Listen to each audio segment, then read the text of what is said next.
हाय listeners, आज की इस वीडियो में हम एक ऐसे अमेजिंग फैक्ट के बारे में बात करने जा रहे हैं जिसको कभी न कभी अपनी लाइफ में आप सभी ने एक्सपीरियंस किया होगा और शायद आप इस एक्सपीरियंस के बारे में जानते भी ना हो। तो चलते हैं हम आज के वीडियो की तरफ, जिसमें हम डेजा वू के बारे में बात करने जा रहे हैं। डेजा वू एक ऐसी फीलिंग है जिसमें आपको फील होता है कि आपके साथ जो प्रेजेंट में हो रहा है वो पहले भी आप एक्सपीरियंस कर चुके हैं, या अगर आप किसी नई जगह पर जाते हैं तो आपको लगता है कि आप पहले यहाँ पर आ चुके हैं, लेकिन असल में ऐसा नहीं हुआ होता। अब बात करते हैं इसकी वजह की कि आपको या हमें ऐसा लगता क्यों है। असल में डेजा वू के बारे में किसी भी साइंटिस्ट या फिलोसोफर ने कोई प्रॉपर स्टेटमेंट नहीं दी। जितनी भी स्टेटमेंट्स या कहानियां कह लें हम डेजा वू के बारे में सुनेंगे, वो कोई प्रॉपर स्टेटमेंट नहीं होगी। वो सब एक हाइपोथेसिस होंगी जो कि डिफरेंट फिलोसोफर्स की होंगी या फिर डिफरेंट मजहब से ताल्लुक रखती होंगी।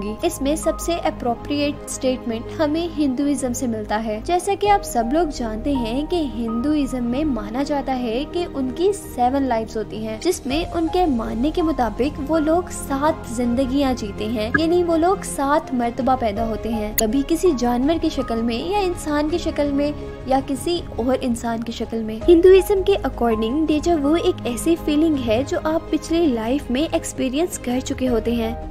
अगर आपको ऐसा फील होता है कि आप जो कर रहे हैं वो आपने पहले भी कर लिया है, तो वो आपकी पिछली लाइफ का रिव्यू होगा। और यही एक लॉजिक है, यानी डेजा वू ही एक लॉजिक है जो उनके 7 जन्म के नजरिए को सपोर्ट करता है। कुछ फिलोसोफर्स के अकॉर्डिंग डेजा वू को ये भी माना जाता है कि जब हम लोग सो रहे होते हैं तो हमारी बॉडी में से हमारी स्पिरिट यानी रूह निकल जाती है। वो रूह हमारी बॉडी से निकलने के बाद कुछ काम करती है और वो काम हमारे सोए हुए दिमाग में फीड हो जाते हैं, और जब हम उन कामों को रियल लाइफ के अंदर करते हैं तो हमें ऐसा फील होता है कि जैसे हमने पहले ये काम कर लिए हैं। कुछ साइकोलॉजिस्ट के अकॉर्डिंग हम लोग हर वक्त कुछ ना कुछ सोचते रहते हैं, हमारे दिमाग में कोई ना कोई तस्वीर बनती रहती है और अक्सर इस तरह होता है कि वही तस्वीरें हकीकी जिंदगी में हमारे सामने आ जाती हैं, और इससे हमें ऐसा लगता है कि हम लोग ये चीजें पहले एक्सपीरियंस कर चुके हैं। यानी यहाँ पर भी डेजा वू की एक और फिलॉसफी मौजूद है।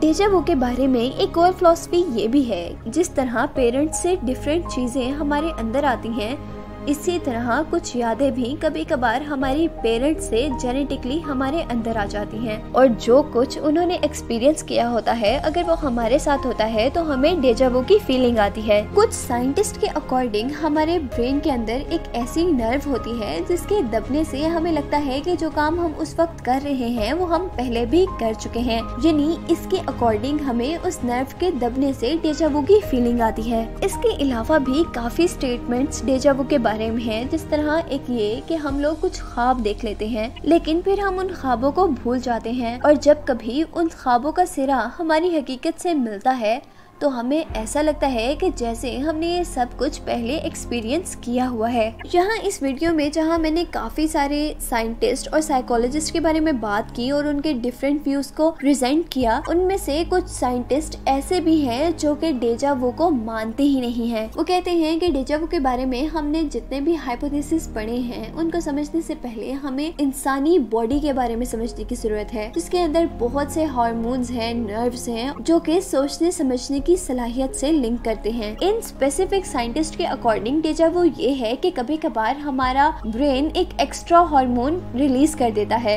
जिसकी वजह से हमें ऐसा लगता है कि हमने वो काम पहले किया हुआ है, और ऐसे ही किसी प्रोसेस के अकॉर्डिंग हमें यादें भी आती हैं। ये थे डेजा वू के बारे में तमाम नजरियात। अगर आपने भी ऐसा कुछ एक्सपीरियंस किया है तो प्लीज कमेंट कीजिएगा। Thanks for watching.